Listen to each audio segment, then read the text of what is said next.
Hi everybody, I'm Dennis Prager.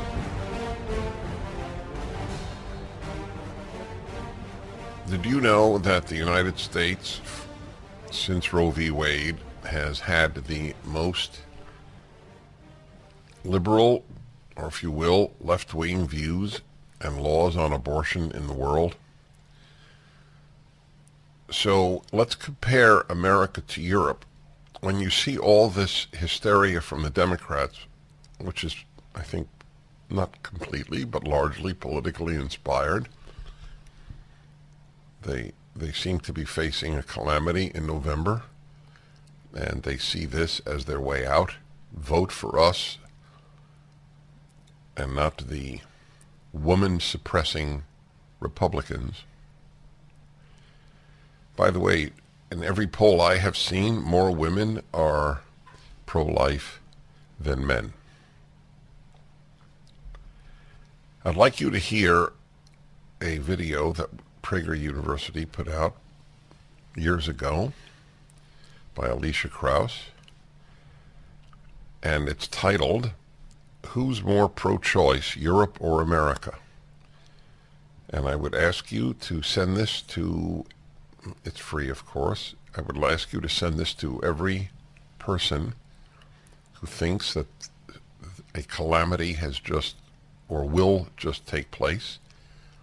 The leak is unprecedented, but it is not at all surprising.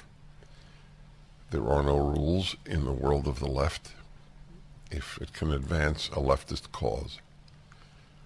But putting that aside, if the leak is accurate, if this is the way the vote will take place, I'd like you to send this to everyone you know and have them realize that we are the most radically non-judging, legally speaking, of abortion, of late-term abortion included. I think the world, maybe one or two countries, is similar to the U.S., but certainly the countries that people on the left hold up as models for the United States do not have anywhere near the allowance for abortion that we have had since Roe v. Wade. So please listen.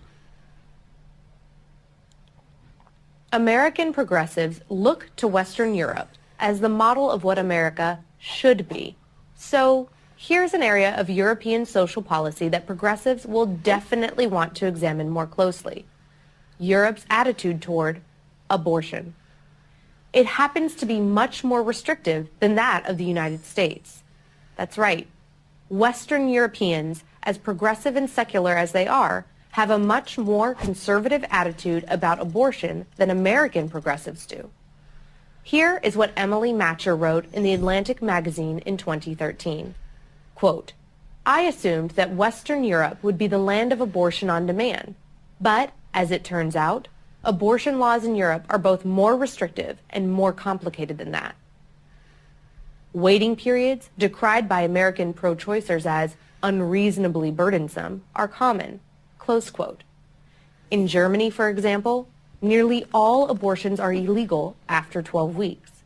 And there's a 3-day waiting period and mandatory counseling before a woman is allowed to have an abortion, even during the permitted first 12 weeks. That's more restrictive than Texas. In the U.S., abortions are legal in every state before a pregnancy has reached its 20th week. After that, some restrictions do kick in. 11 states prohibit abortion after the 20th week of pregnancy. 20 states prohibit abortions at the point of viability, which is when a baby can survive outside the womb. They usually recognize that as being 23 to 25 weeks. 3 states prohibit abortion after the 28th week, and 7 states, plus Washington, D.C., allow abortions to be performed at any point in a pregnancy, even if the mother could safely give birth to a viable and healthy baby. But in Belgium, like Germany, abortions are permissible only until the 12th week. After that, an abortion is permitted only if the woman's life is in danger. Furthermore, any woman getting an abortion must wait 6 days after her first medical consultation before an abortion can be performed. Denmark is similar. After 12 weeks, all sorts of restrictions apply. Pregnant women in Finland also have until the 12th week of pregnancy to get an unrestricted abortion, and during those first 12 weeks, a woman must provide a compelling reason for ending her pregnancy. In France, too, abortion on demand is legal only up to 12 weeks, after which it becomes much more difficult. Socialist Sweden allows abortions until the 18th week of pregnancy and bans most after the 22nd week. In that 4-week gray period, a woman can get an abortion, but only if it is approved by the National Board of Health and Welfare. In the Netherlands, before having an abortion, a woman has to wait 5 days and attend a counseling session in which she must be informed of the different options available to her, including taking the pregnancy to term and giving her baby up for adoption. A minor under the age of 18 cannot have an abortion at any time unless she has the consent of her parents. And in Norway in 2014, a major controversy erupted after it was revealed that, since 2001, 17 babies had been aborted after 22 weeks, the legal cutoff point in that country. That wouldn't merit a paragraph in a local U.S. newspaper, let alone start a media firestorm. So why is it that abortion laws in the United States are so extreme relative to those in Europe? Why is it that progressive politicians in the United States work tirelessly to fight back any restrictions on abortion, even partial birth abortion? That's the procedure during which a fully viable baby is almost completely delivered, except for the head, before being killed. And why is it that what is unacceptable to socially enlightened Europeans is fully acceptable to American progressives?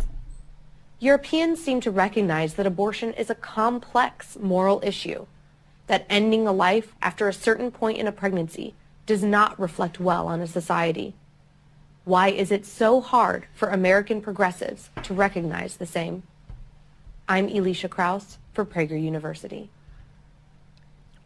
Pretty remarkable, no? It's titled, Who's More Pro-Choice, Europe or America? It's obviously up at PragerU. I mean, did you hear that? Netherlands, Belgium, Denmark, Sweden, Finland. Secular societies. And they're far more restrictive. Are they anti-women in Finland?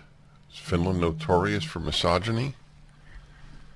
Sweden, Denmark. I mean, these are the idyllic societies for people who call themselves progressive.